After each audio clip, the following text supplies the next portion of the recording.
Hey, we are back. Hello, everyone. So, welcome to TFC Daily. This is an initiative by the team at the Financial Coconut to keep you company during these tough times, right? So, follow us on our socials, click on all our podcasts for your continued learning and enjoyment. Simply head to thefinancialcoconut.com for more details, and we have different segments scheduled for you every day. So, every Friday, Alex here. Alex and I will be hosting this segment on Entrepreneurshit Pivoted, following our pretty interesting series of our Entrepreneurshit show, where we get entrepreneurs to come on to talk about their shittiest experience, and more importantly, through this experience, how they have informed their future decisions on how then they have pivoted over time and to get to where they are, finally arriving at this one question. Most important question: why do you still do what you do? So today in the house, we have a racer, kart arena owner, and now entering to robotics, all on the backbone of media and personality. So let's welcome Claire Jedrek. Woo! Sup, guys? Yeah. I actually only just understood why it was called the shit show. I didn't understand the meaning behind that. Now you've explained it.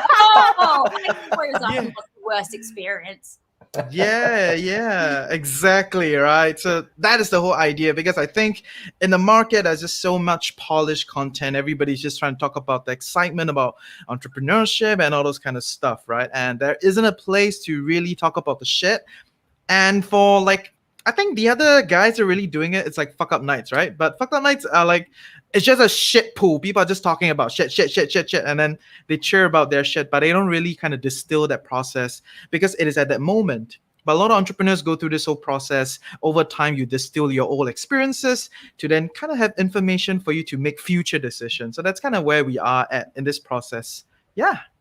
So I feel like you're a bit of a counselor right now. I'm revisiting my moments. Oh, whoa. It's gonna be like, and it's your turn, right? So yeah, it's gonna so we're gonna keep it fun, simple, and just be yourself and talk about things, right? So we have our drinks for every one of you. You can get your drinks. For everyone that's not drinking, it's fine. Yeah, water is perfect. Well, Claire's cycling tomorrow morning, so she's chosen not to drink. So. And she's an athlete, so yes, I respect all those stuff, right? So for everyone along this process with us, if you have any questions, just put it on comments and we will pick it up and we can comment and talk about it, right? So Claire, you want to start us off introducing a little bit about what you've done? Just keep it short, but then lead to this thing of what is your shittiest moment in entrepreneurship?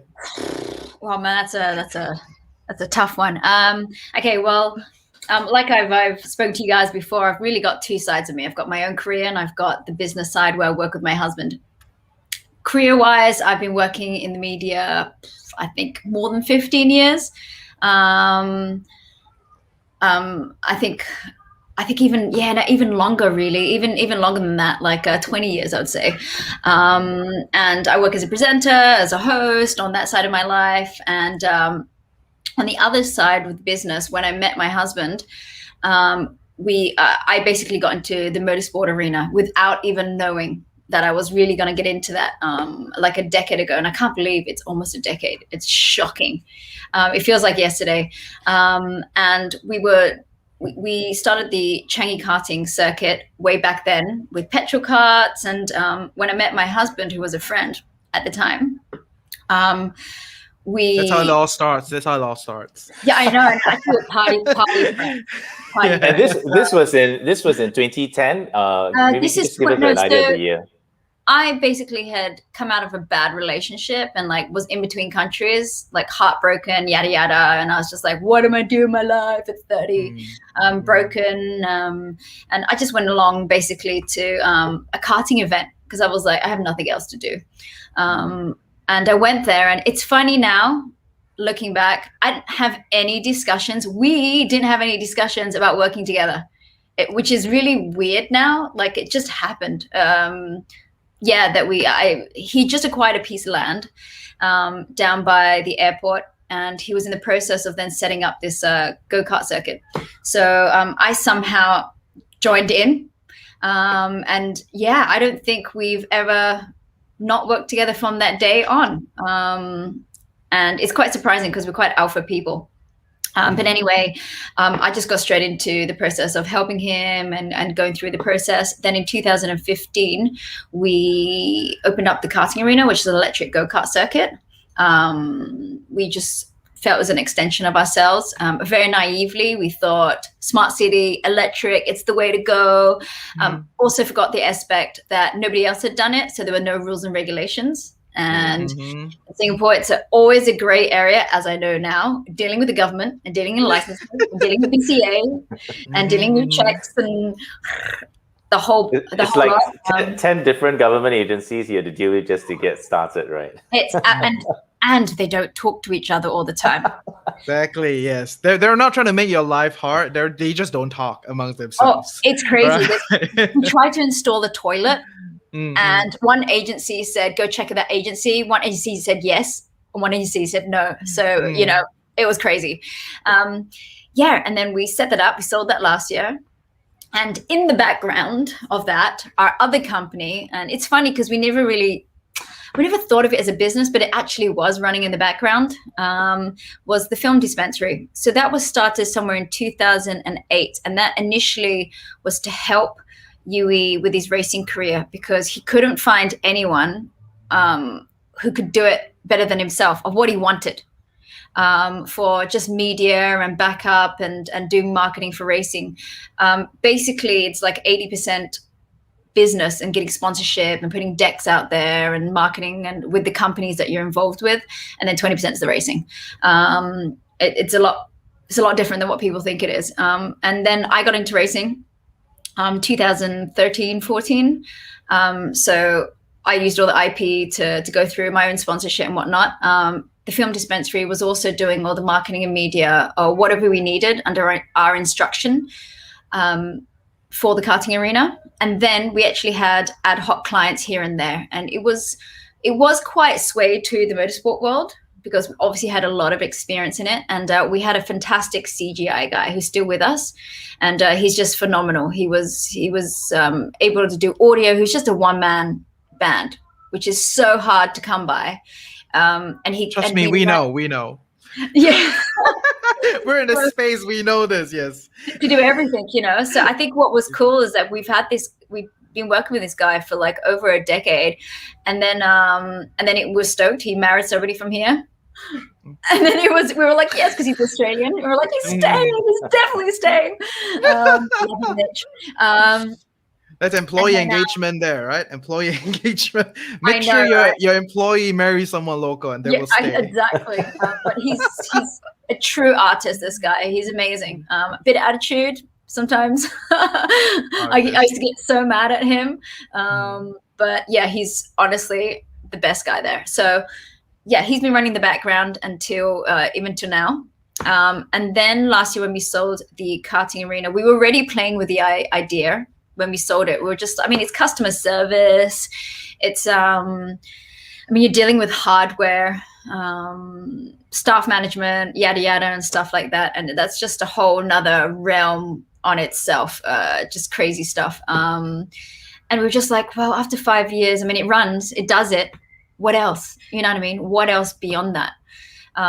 We weren't interested to open up another second unit just because we thought it was Singapore. There's another competitor. So we actually found a buyer, and then we decided, well, how are we going to continue this company on the Film Dispensary, TFD? So what we did is we decided let's band together and bring on, we had a friend, Alan Wu, who's an actor presenter, who's pretty well known here, and host. And we said, well, how can we use, each of us have our own individual strengths. Let's take the TFD and let's bring it to another level. Since we're not racing, which we didn't know wasn't going to happen this year because of the COVID situation, which no one knew this was coming.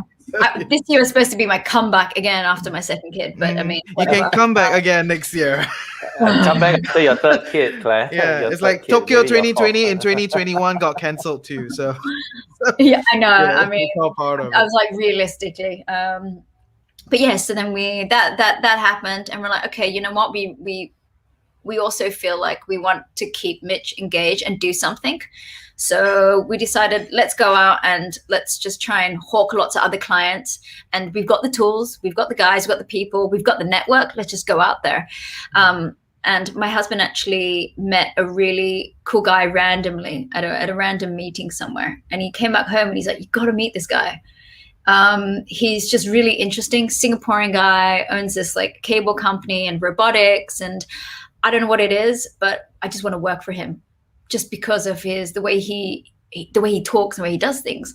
So we met him and stuff like that. And then we thought, well, when we met with him, I don't think he knew we were going to try and pitch to do robotics. And we ended up pitching for him to say, you need us.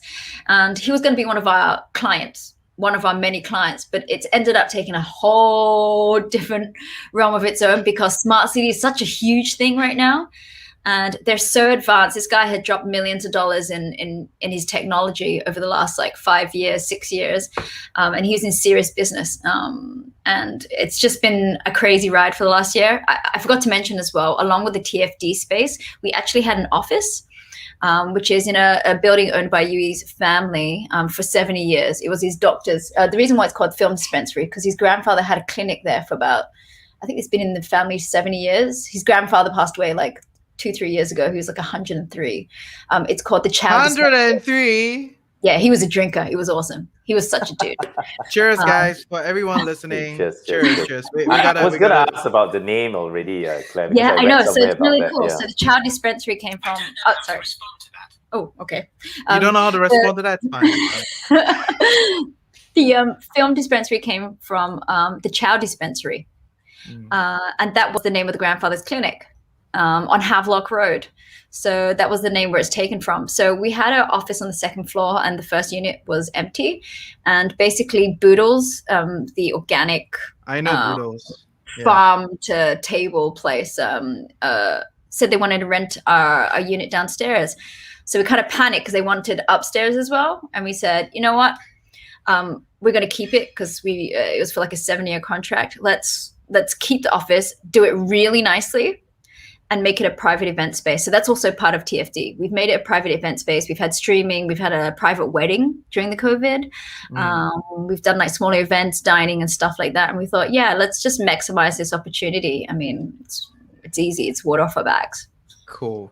And you guys are doing so many things. You've tried so many things. I'm sure there's a lot of stuff that can come out and we can keep talking. But on the premise of the show and the ideology of the show, I really want to have you talk about like what was that moment like amongst all these things that happened. What is the shittiest moment that happened to you as an entrepreneur?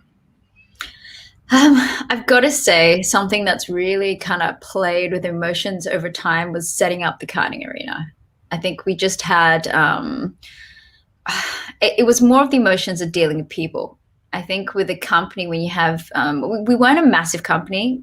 We always decided we don't want to expand and have a big ass company. We just want to keep it small, 10 packs, just myself and my husband, and just run things that way. It's the easiest. And I've got to say, my husband, when he was younger, he always told me he wanted to be the general. I mean, I was never involved in business. I was always just doing my own thing, working for myself as a presenter. And he had like a 45-man company that he tried to like IPO when he was like 24. Nice. And it's crazy. Like I think that's a world away from where, from now. But he realized now he just doesn't want to be the general. I think he's learned a lot and he told me a lot about it. And I never understood being your own boss. You always think when you're younger, it's like, I want to be great to be your own boss. And then, it's just a multitude of craziness, really, to be your own boss. And for me, I'm very lucky that I had him as a peer, I suppose, in a way, to learn things from. But yeah, shit show wise, definitely the Karting Arena. When we started off, we had basically a GM who was a very close friend. And he had run certain aspects of putting together our last kart track at the Changi karting circuit. And that was perfect. It ran smoothly. We had no marketing because it was out in the middle of nowhere, but people, because it was the biggest circuit, people just wanted to go there. You couldn't even take a bus there if you wanted. You had to take a cab. So we were really lucky that it ran smoothly, doing our events there, and he knew everything, like how to set up. So, I mean, naturally doing this next project, he was going to be the GM. to do that. It was a lot smaller circuit, a lot less people to deal with. But like I said, perhaps a little naive because it's a new realm of karting. It was electric karting, and dealing with all the different agencies who are pointing every direction, trying to push, I suppose, what would you call that? Accountability to different ministries, going like, you've got to go here and there. We employed him, and I would say paid really well, which I at the beginning didn't understand. I was like, we're paying him too much, to be honest. I'm very much the hardliner compared to my husband. He's a lot nicer and gentler, I have to say. And I realize now why he wanted to pay him, because we were going overseas. So even though we're overseeing the project, he would do a lot of the work. So you need somebody to trust. You need somebody to be there. And because he'd done that project, great, easy. It should have been smooth, should have been perfect. It's been done before. Anyway, moving on. I think one day in racing, I was just about to go out on the circuit, and basically I overheard a phone call from my husband, and it was just, it wasn't a nice voice that I heard over the phone. And basically, in conversation short, is our GM had just done a turnkey for a lot of the services. He hadn't done the checks and on who had the best prices, and he just overblew the budget. And he didn't know how he did it, which is really weird when you hear that. You're like, what do you mean you don't know how that happened? How can you not know for a 5-6 figure sum? How do you not know where it went? And I remember thinking, I'm just about to go out on the circuit in a race. Oh my God, this cannot be happening. That was a really crazy weekend for us. I think that's when it really started the shit show. And it's kind of like I put it to having diarrhea that you don't know you're gonna have, and then kind of looking down and going, oh my God, and there's just mess everywhere. And then having that gut punch in the stomach and still having to deal with it and going like, I'm too sick for this. I can't deal with this. Except we just had to pick ourselves up. Basically, when we went back that weekend, it was small things that kept unraveling itself. It just unraveled. And everything he said that he was going to do, that we found out, I started picking at small things. We need to check this. You know what? If he's freaking out about this, we need to check on this license, because there's about 10 different licenses to get your overall permit. And it unraveled that he just basically did nothing. And that just really left us, really, like I said, a punch to our guts. We were supposed to open in like 2 months, and we've been doing this for planning for 6 months already. How I was going to open, the date, which was we'd already said about it because we were so sure. And then, he hadn't done any of he just swept everything under the rug, and he panicked. And then I guess just popped, and I suppose, I wish you can kind of say that he had the courage. He was courageous for telling us, but I didn't feel like that at the beginning. It was intense. And the fact is, then, like I told you guys before, we wanted him to stay on to finish off and clean up the mess with no pay, because I don't think he deserved it. And I think it was the right thing to do, because it would have been what we would have done. But he just up and left and took off his supplies and just pissed off, which was really weird. Like, of all things, it was just so bizarre. And that made me even more angry. You know what I mean? I think it's really like, you want to go, but you had to take my stapler. Yeah, I know. I want to be empathetic, mental health and all these kind of things, but it's so hard to be empathetic.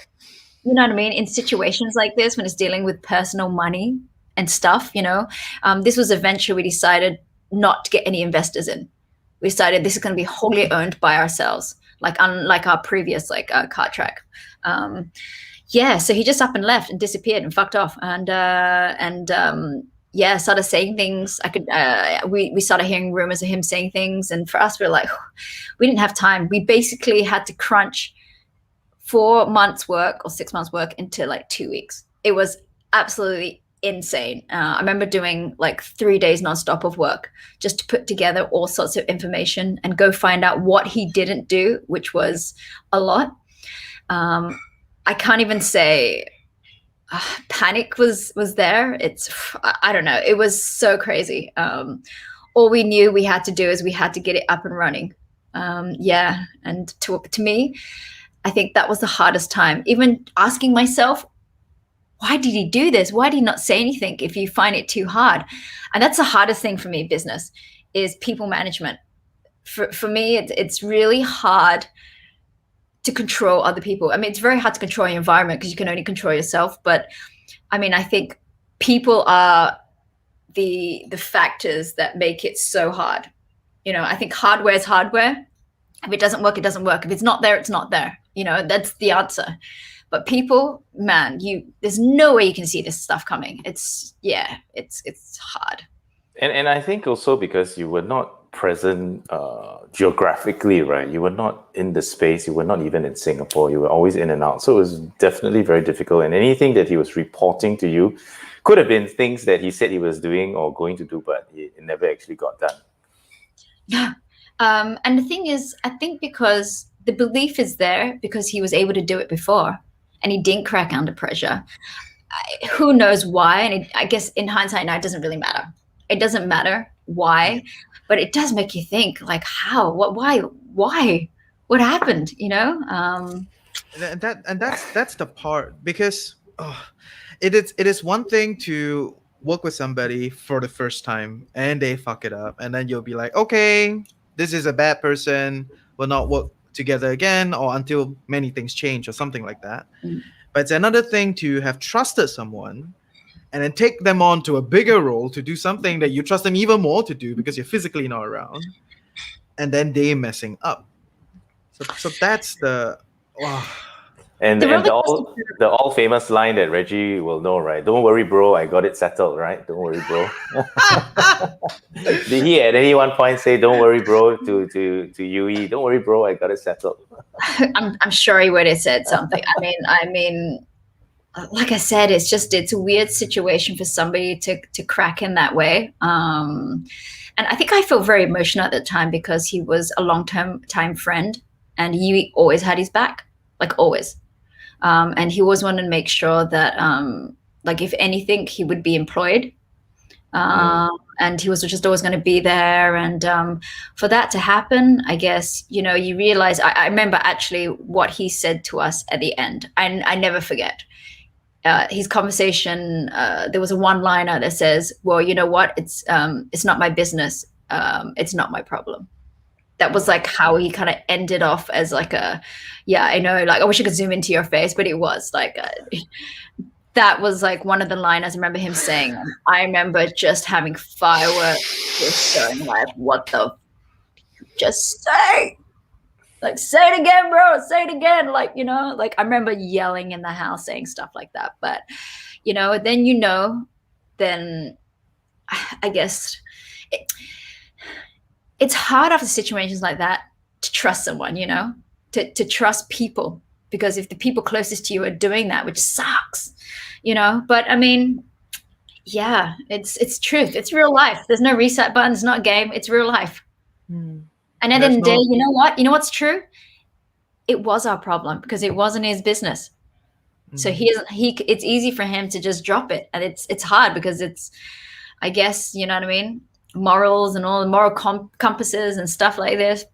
I mean, yeah, it's not written in stone that you have to do that, Yeah, and I know that, it was 2 weeks that you had to launch the space, but, was there at any one point where you felt like, you wanted to get back at this person, right, this GM that didn't fulfill his role or fulfill his job after you launched?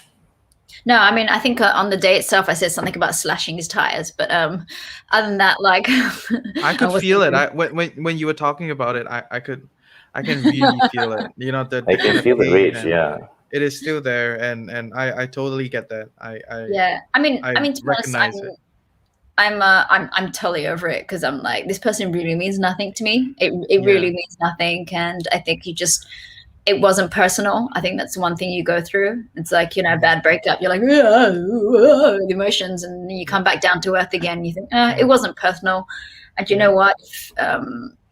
if I can get through this, I really feel there's so many things nowadays, like because that happened, I try and take the positives out of these negative situations. And I really think, you know what? I mean, they threw everything at us. Life threw everything at us at that one moment.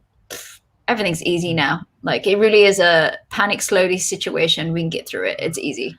So, wow, I'm still feeling it. So yes, so, like through that process, it definitely shaped the way you look at trust, the way you look at people, and definitely informed you in the future as to who you want to work with and who can you trust.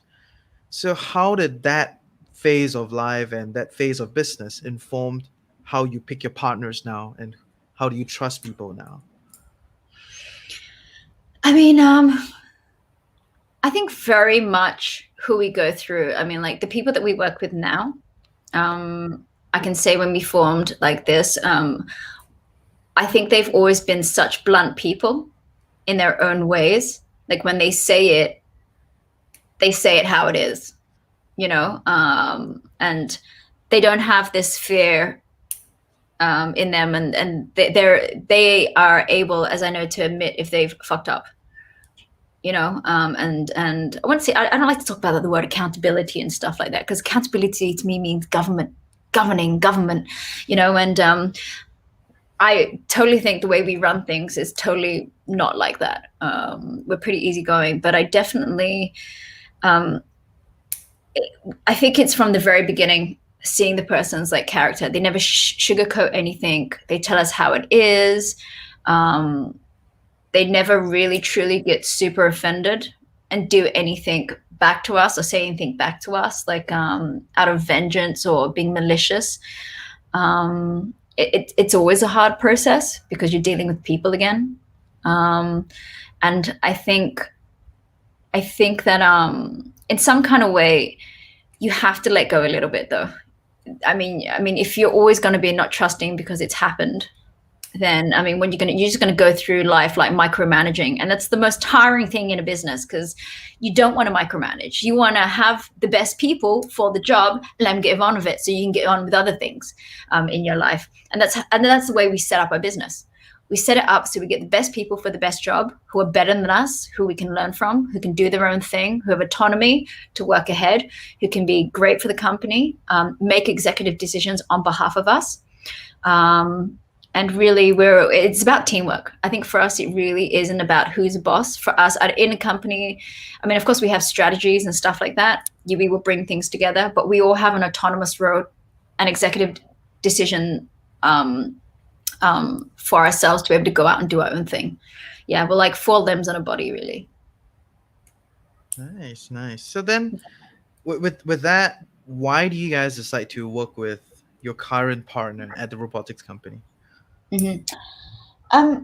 To be honest, well, the guy that we had with the current partner, as in like our the 4 people in our company. So with Alan, Mitch, me and my husband it's just become such a natural thing. I don't even, like I said, we didn't have a discussion back then. We didn't have a discussion now about what we're going to do. It's just kind of gone on. That whatever work or businesses we're involved in, we just naturally seem to take a role doing it together. I think a lot of people think that's really difficult, but with Mitch, I think it was, there's no saying that. He's worked with us for over a decade, and he continues to work with us.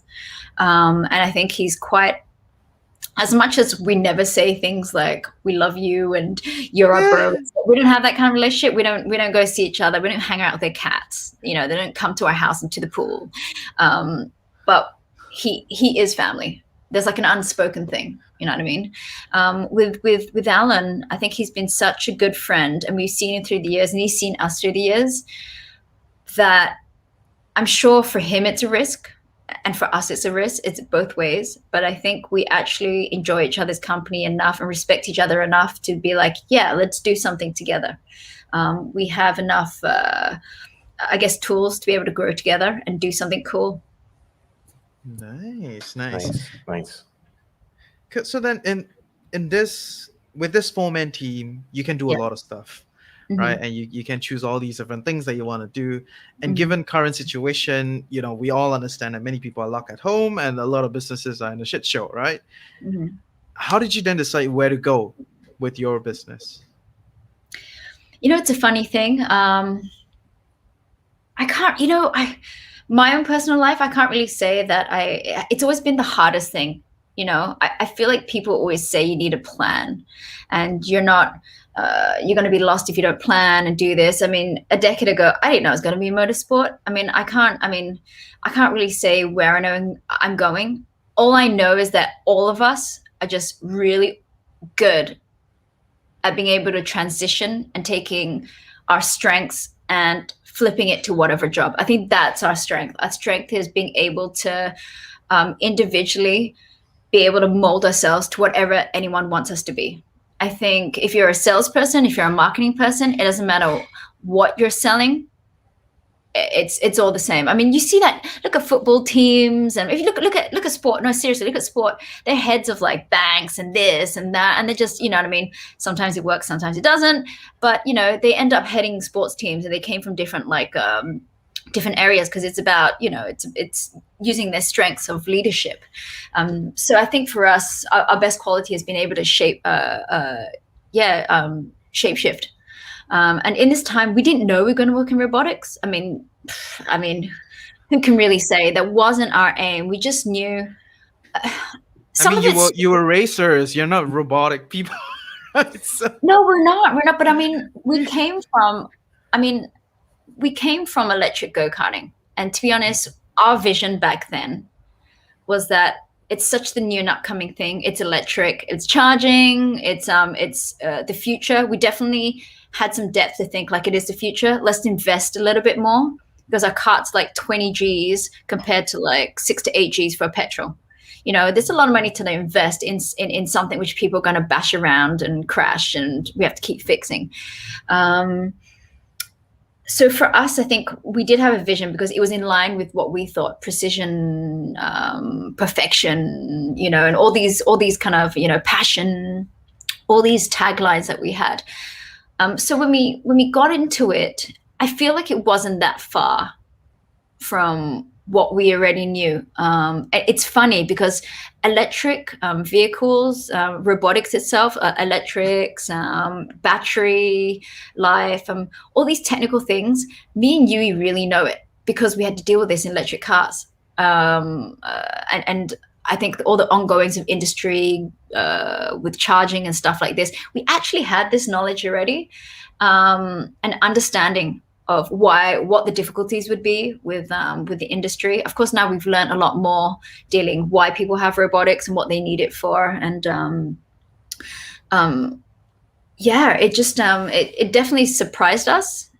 But I also think strategy-wise, we went out there and we said, well, what's the coolest shit happening right now? Who do we want to work with? I think we knew after all this time who would we want to work with. So if I give you a little background about how we've run the company, we've never really had a straight line kind of, this is who we're going to employ. These are the grades you've got to get into here. This is the work experience you're going to have being part of our team, and all the usual standard. We're going to have feedback forms and blah blah blah. We had none of that. We had none of that. We had a very open concept. If you were good and you thought you had the right attitude, it didn't matter if you only had your PSLE. It didn't even matter if you had less than that. As long as you had that motivation, we would pay you commission to do. We had a basic pay, and we knew that we had a basic pay for like mechanics, for people on the job that was higher than the industry, because we felt that it was worth it to be able to do that. And it's not money motivation, but it's just we just ran it differently. How we would have run it, wanting to, I guess, be seen, I suppose, maybe a little bit. If people had an opportunity to give us a job, how would we have want to be motivated? We wanted people to make it their own and be very personality driven at the kart track. And I think the same thing with the robotics. So when we met the owner of Otsar Robotics, Ling Ting Ming, he was just such an interesting character. He was just really an interesting character. There's just something about him as enigmatic, like, and as a leader, and the way he wasn't a boss of a company. You know, he would say things like, "I don't care if your reasoning is wrong. Sell it to me like it's right."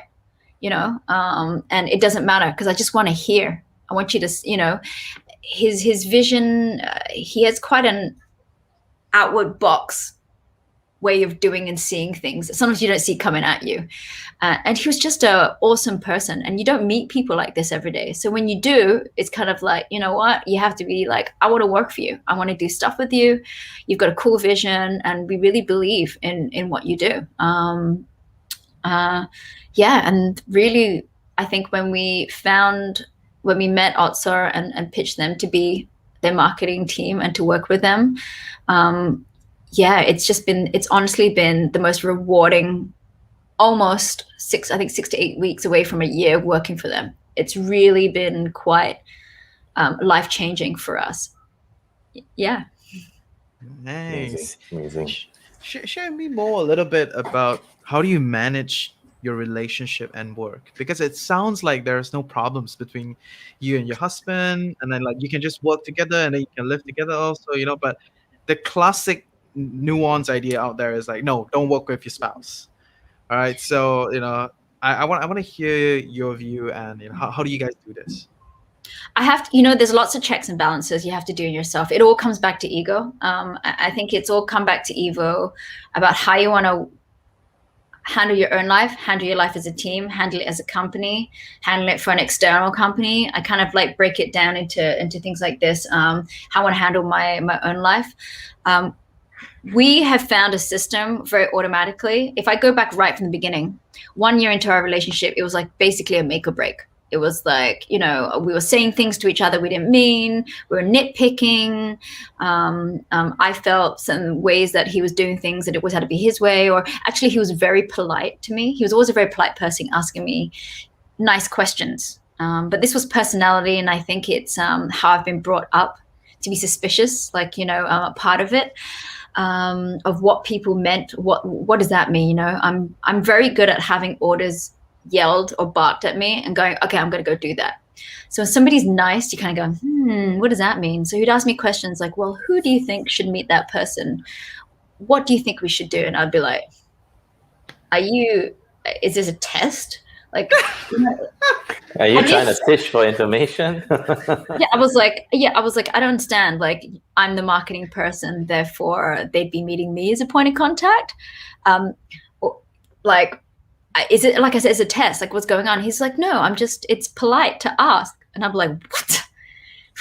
Like, but this is just obviously a lack of understanding still of the other person. You know what I mean? Of giving the benefit of the doubt and stuff like that. But I found it almost aggravating, which is weird to say, but it's like for me, it's like hearing, what's the guy who plays the saxophone music? I can't. Kenny. When I hear him in the lift, I'm like, oh, somebody turn it off. You know, like for me, it was like that. I just didn't understand it. But actually, maybe he was also being polite with me, maybe because maybe my temperament back then was different. You know, we'd had a year of arguments and stuff like that. But anyway, we actually came to a point where our communication skills, we were like, look, what do we really want out of this team? Like the teamwork that we're doing. Are we saying things just to hurt each other? Are we trying to be a team? Are we trying to do things to look forward? I mean, at the end of the day, motorsport has taught us so much as a team, teamwork, working together. And I remember us sitting down and watching House of Cards. And that was the best idea of relationships, because you've got two people who are power players. You've got one guy who's going to be president, and you've got the president's wife. And she ends up having her own agenda because she's jealous and stuff like this. But at the same time, he's nothing without her. And she's nothing without him. What do? Do you go for your own agenda? Did you help back his? Do you put down your own career? I went through all those emotions. I've been jealous. I've been upset. I've had to look over emotions of, and this is just being brutally honest. I've had moments of like, well, how come I'm not doing this? Or how come I'm not going out there to find something bigger for myself. And, but then I look back and I think, do I really want to do that? Do I really want to dilute my strengths and think that I can be the bigger person or do this job? My strengths I have certain qualities, and I'm a good number two. And I've realized I'm a great number two that can run autonomously, but also think as a team. And I never realized that, because I think maybe it's part of upbringing that I've always had to fend for myself and work for myself and make my own decisions since young. But I've realized really that I feel like I work flawlessly with him. And it's weird because, like you said, people say that how can you work together? But I think this is where the motorsport part comes in, because it kind of retrained my brain and it really stripped me a lot of the ego about what teamwork was about communicating, and that I am accountable for everybody else in the team, and that the team can't work. And really, I'm not the star, even though I'm the race driver. It's really the whole team working together, and everyone's trying to work so that we all win. Yeah, give me a little bit more about the ego, right? So the ego is one of those words that for people that don't know, they probably have no clue. For people that know, there are a lot of interpretations around this Well, they're not aware of right? it yet. Yeah. So we're going to talk about it, right? So help me understand, what do you mean by the ego, and what does it mean by stripping that ego? Okay, I mean, the ego, it's funny. It's like when you experience it, it's like a purification. It really is. It's like it's really, I mean, if I could put it in terms of on the racetrack, okay. Terms, yeah. I'll put it in my terms on the racetrack, yes. Okay. When I was out on circuit, I got to a point where I'm trying to find for 0.2, 0.5 seconds. And I just thought to myself, why the hell am I not getting better? I'm doing everything I can. I'm putting in all my time and my effort. Is it the team's not doing well? Maybe I'm having these conversations. I guess it's also not being truthful for myself about what I'm doing. People are saying, oh, you're letting go of this, you're touching this too much, you're at the pedal too much, or you're not turning properly. And you tell yourself, yes, I am. I'm doing all of these things. I'm doing all of this, but really you aren't, being that kind of truthful to yourself. The thing about what's very liberating about motorsport is that you have all this data and you have all this feedback. If you can't let go of your ego and realize that the truth is laid out in front of you in facts, you're never going to get better. Either that or you run out of talent. And that's a very hard fact for everybody to come through, that maybe you're not going to get better because you're just shit and you've reached your limit and that's it. And either maybe you try and find how you can get beyond that, or you don't carry on. And there's a lot of people who drop out of motorsport because they crash, things happen, and you blame everyone around you. It's really easy to blame every factor but yourself. Hardware, the team, the weather, it was the track, it was, there's a million things. But really at the end of the day, I mean, the stars are never going to always align. I mean, that's the truth. And how are you going to get back in that seat for 2 years to find 0.2 seconds for 2 years and slug away, keep going to the track just so you can cut a little bit of time off? To me, I feel like I was put through the burner.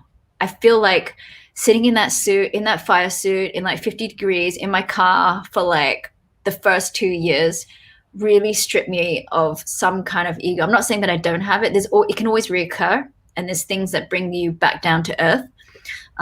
But this really was a good check for me to know, do I really want it? Do I really want this enough that I'm going to carry on out of craziness because I believe that I'm better than this, that my team believe I'm better than this, that my husband believes I'm better than this? I just need to let go and be real, have the real truth. And that's very much what it was like. And once I went through that, and to me, I feel like that was my savior. I felt I was a very unstructured person. I always used to say, oh, well, if it happens, it happens. If it doesn't, it doesn't. That to me sounds like no belief in yourself. Now I'm saying it, I'm like, whoa, revelation. But that's no belief in myself because I didn't know, I was floating. But I realize now that you can train that out of yourself. It's all trainable. And it really changed a lot of my life and how I saw my husband, how I saw the work, being empathetic towards other people, And just being real with myself, that have I not put in the work I should have? Did I let the team down? Did I let myself down? And am I the person that can push more towards that? Yeah. It's really deep. Yeah. Glad with this conversation about ego, right? I've been thinking about it all this while. You know, the last words that the GM actually said to you at the Karting Arena on, this is not my problem, this is not my business, right? So was there any point that you felt that, or you and Yui felt that, oh yeah, we screwed up because we actually put all our faith and all our trust in him? So this is looking at it from the other point, right? One point is that we put all our faith and trust in him and he wasn't accountable and he screwed up, right? So he's to blame. But on another side, if we were to take what he said seriously and stripping ego aside, would it have been a case where, yeah, actually we did do something not so right? We could have done things a little bit better. Of course, during the 2 weeks, there was absolutely no time, right, to think about that. But on hindsight, maybe you can share a little bit about how you feel. Totally, completely. I definitely thought more about it. Whether he did or not, maybe he didn't verbalize it because we just don't have time. We just thought about how we're going to win. How are we going to win, in the sense, it's not about winning, but it's just more of a euphemism of just like for us, it really is, there's no such thing as failure. We have to win for us. You know, we've put so much time and effort and planning and whatnot. And sure, absolutely. When it came down to it, we really didn't want to waste the brain space. From the moment of the immediate shock and the immediate wave of feeling, I definitely thought, well, should, could, would, you know, and all these kind of things, if, but, and, you know, and all these things. But I mean, as I've learned through the years, you need to get beyond that, because you're just wasting that percentage of space to where we can be in focus. So yes, there was initial thoughts of what we could have done, but what we could have done doesn't help you. What you could have done really doesn't help you, because it's not a solution. Talking about your problems in a group doesn't give you a solution, you know, unless you work in it as at that moment. So we really had to put that aside. And I think the best thing about sports people, a lot of people assume racing is passion and aggression and all these things, but actually it's the opposite. It's about being emotionless and being as motionless as possible, getting your heart rate as low as possible and having no emotion towards it. I mean, if people want to debate about being emotionless, that's fine. Because I've had friends who used to be friends say to me things like, you know, you have to learn to like your feelings and know your feelings and when to give in. And I'm like, you know what?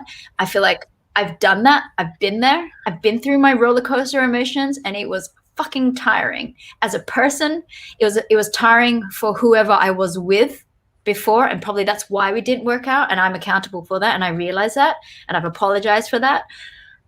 I don't have time for that right now. Like, you know, I can say I love you to my family. I don't need to say all that crap like in the business world. I'm not saying that we're cutthroat or mean.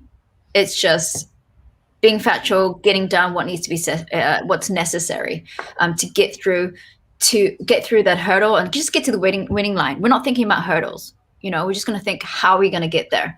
And this is what we're going to do. You need to completely have your pieces like that to get through. And it's been the biggest thing in my life. And I think I'm actually very grateful 6 years on that the shit show happened to me, because it really does teach you a lot. It teaches you so much. And there's no way I would have been able to go through what I was going through if it was any further back. If that happened to me when I was, you know, maybe, I don't know, when I was like 30 or I don't know, my late 20s, yeah, it would have been a bigger mess. Thank you. That's excellent advice. Yeah, I mean, especially for any individual out there who's had trust taken away from you from another person, I think there's no point thinking about the what ifs or what you could have done or what you couldn't have done, but it's just to move on and, you know, continue winning, right? And yeah, that's really the mindset that you need to have.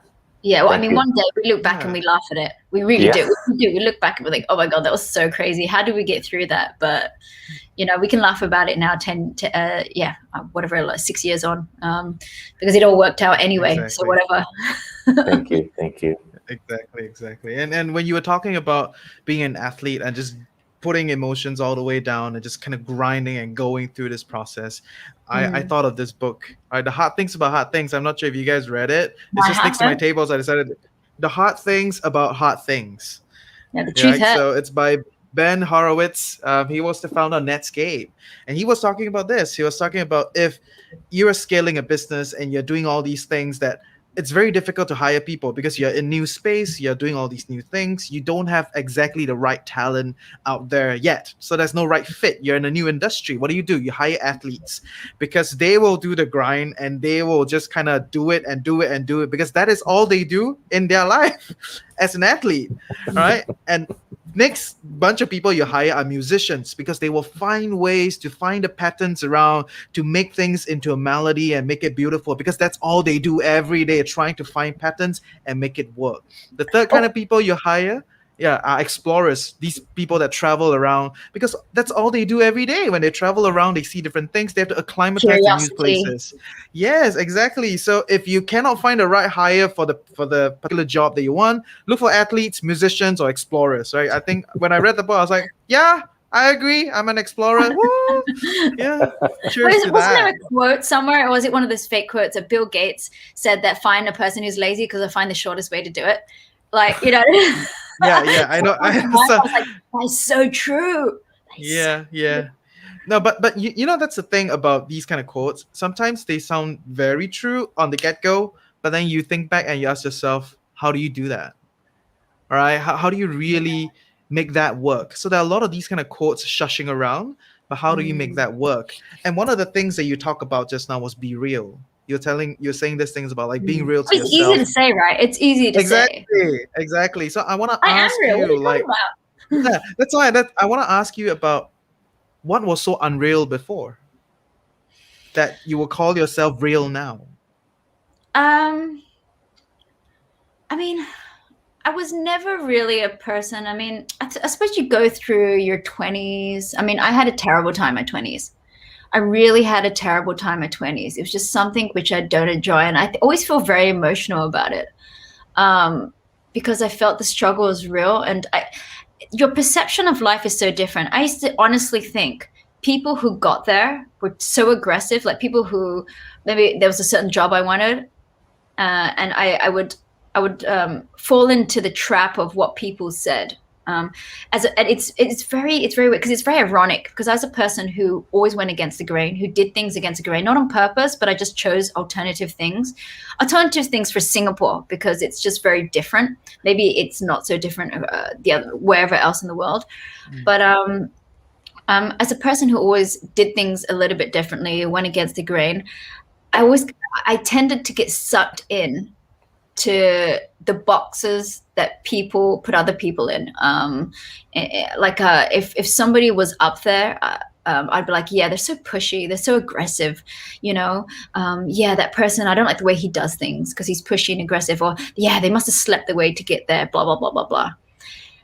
I think it's a very negative connotation. I mean, I'm not saying putting the emotions like jealousy or stuff. I'm just plain words, like statements like that.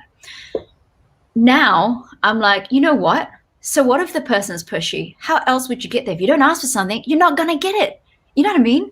And that's only something I learned later on in years. Like if you don't ask for something, you're not going to get it. And that's not pushy. I realized that's not a quality of pushiness, It's just, it's putting yourself out there. My vision of these terms has completely changed, U-turned. Of these concepts I had, and I think maybe I wasn't educated enough. I didn't have peers around me who could teach me things. Unfortunately, I mean, there's certain qualities that my parents gave me about being hardworking, always having a job, always making. My mother, I think maybe I don't know, they say Asian mother, but I think any mother would want this.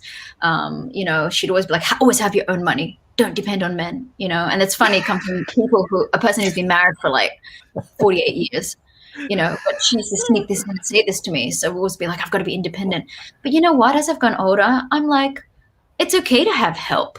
It's okay to have these kind of things, to ask for help when you need to be. It's funny. The toggles on these ideas and statements have gone up and down, and how I feel about them. And I think that my perception of the world is mind-blowing. Mainly because you pick up on people's biasness. You pick up on your parents' biasness when they say things, statements they make when you're young. You think they're real, and then one day it's like glass breaking. You're like, oh my God, like that's, to be honest, what they said. That's not how I view it. But you always thought it's real. Not everybody has revelations like this, but I've definitely had revelations through working experience, like working with family, working with friends. I've had so many revelations that I have. It's more of an ego like I go back to ego again, ego purification for me, because I need to know how I can handle it to get the best outcome. Yeah. Great. Thanks for sharing. So, you've talked about all these different things, all these different facets of your life, and we've gone through this whole roller coaster experience together, which is great. I would love to do this again, but I want to ask you this question of like, what is then pushing you going forward? Like, what do you want to do, and why do you still do this? That's deep. I don't think that far. I mean, daily, I definitely feel like I don't want to let my team down. I just respect everyone so much because they put in so much hard work.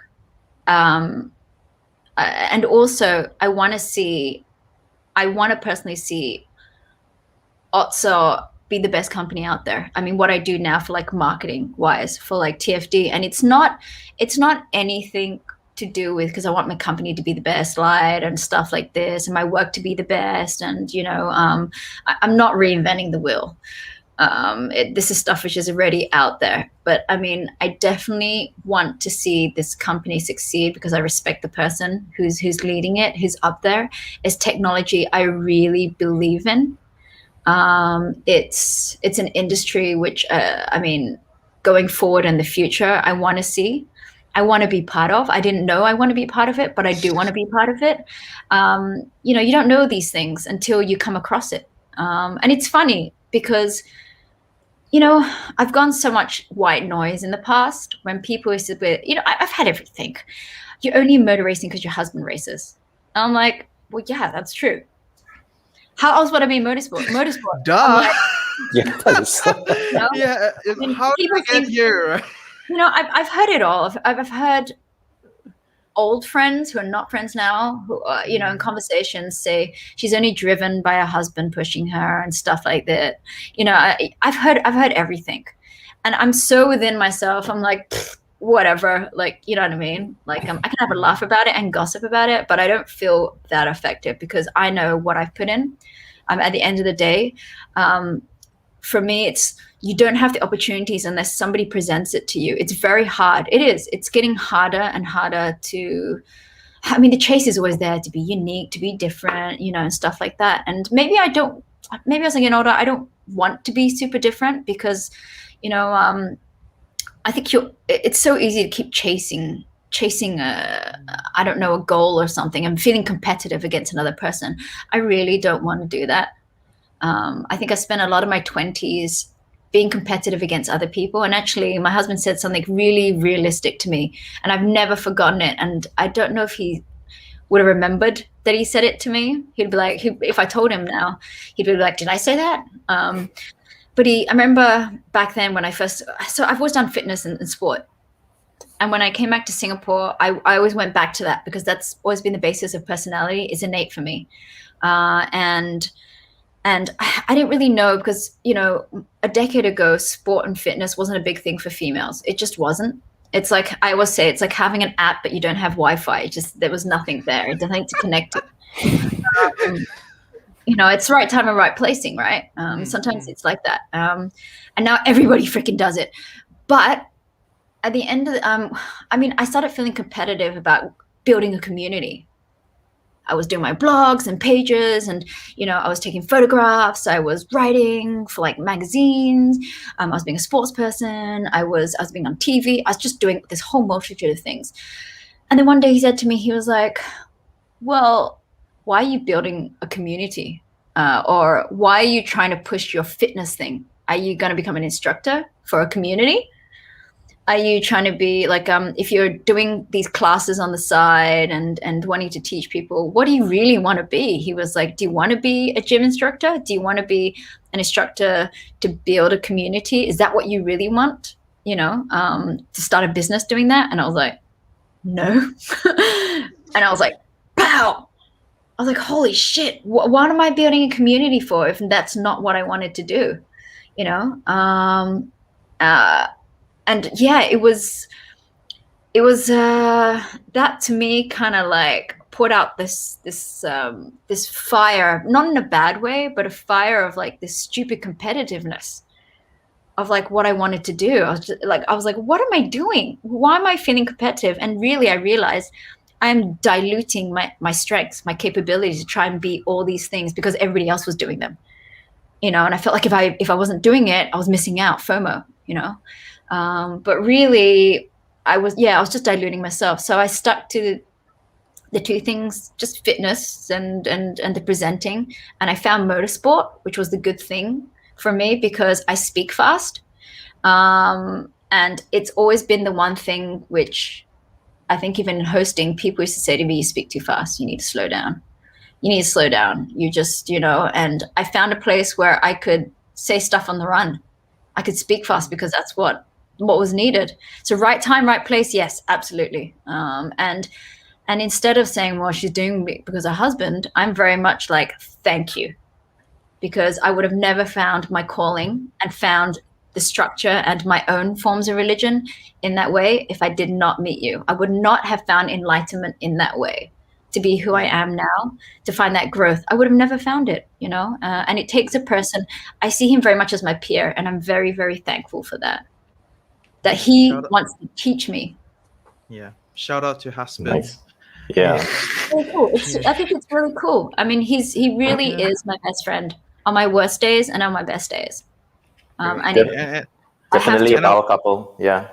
Yeah, but I respect that so much out of him. And I want to add to the part of like people saying like, oh, you're motivated only because of your husband. You only found this because of your husband. Like, duh, there's a lot.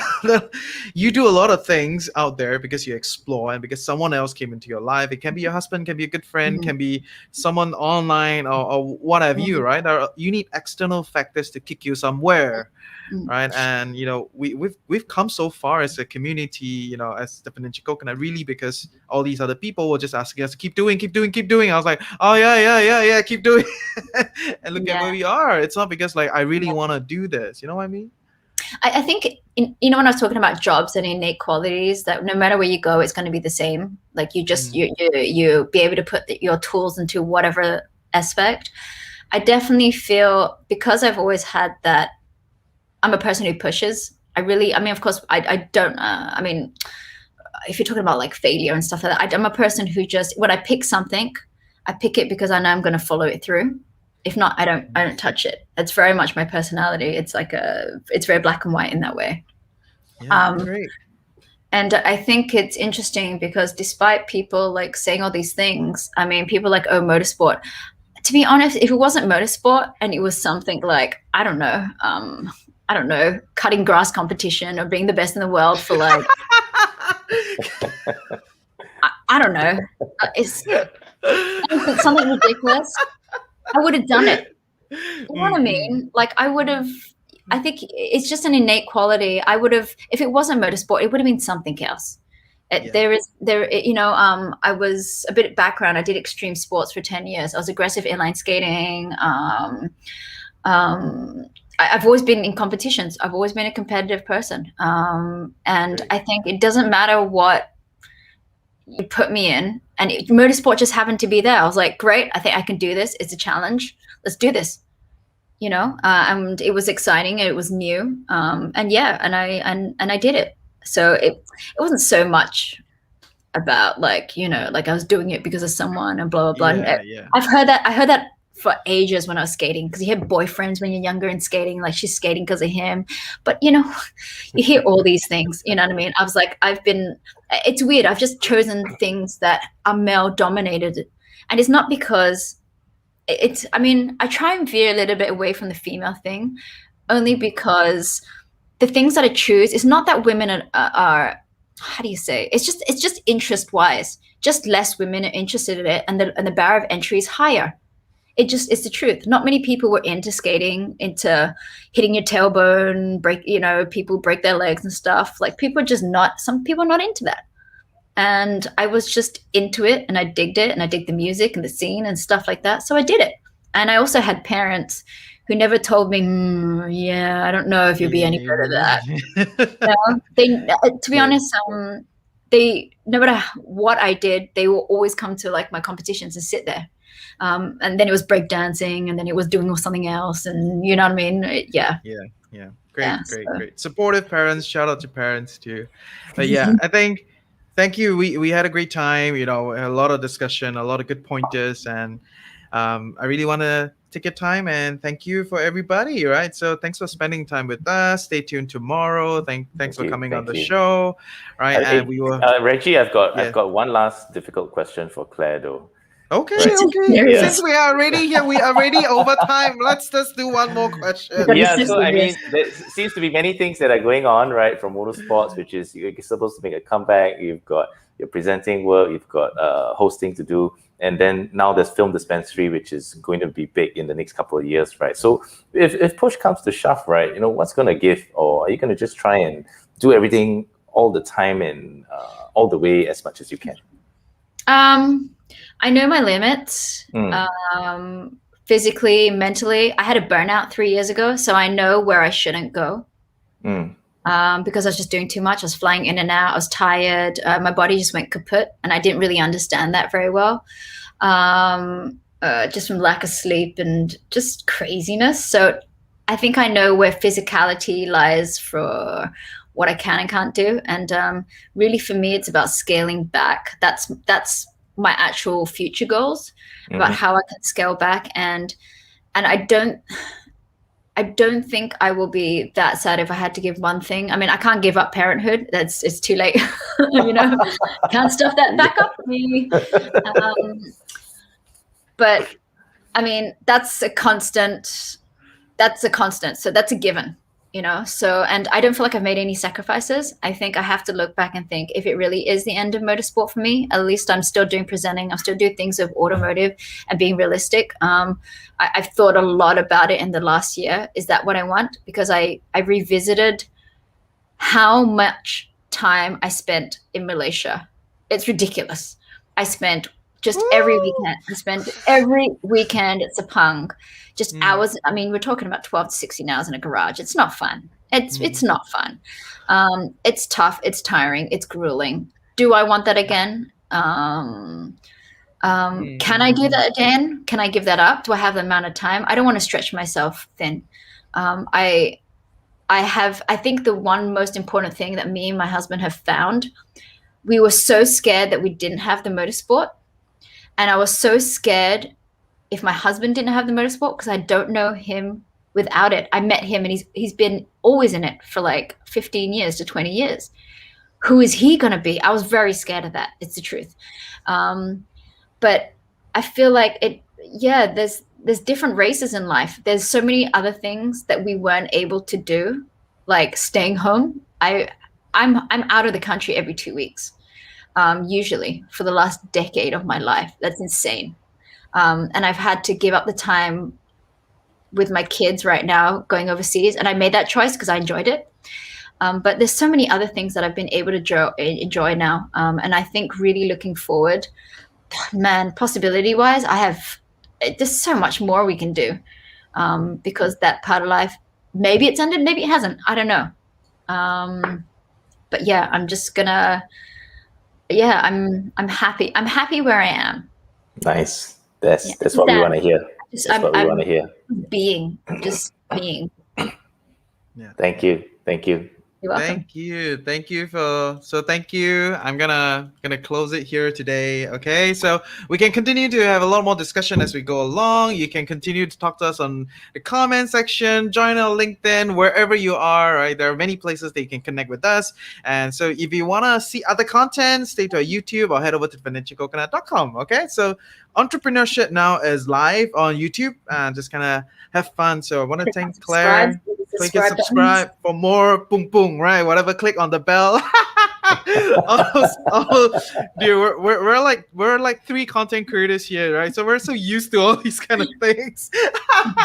But yes, thanks for coming on the show and stay tuned next week. We'll have more guests coming on. So see you. Take care, guys. Bye. Take care. Good night and good weekend.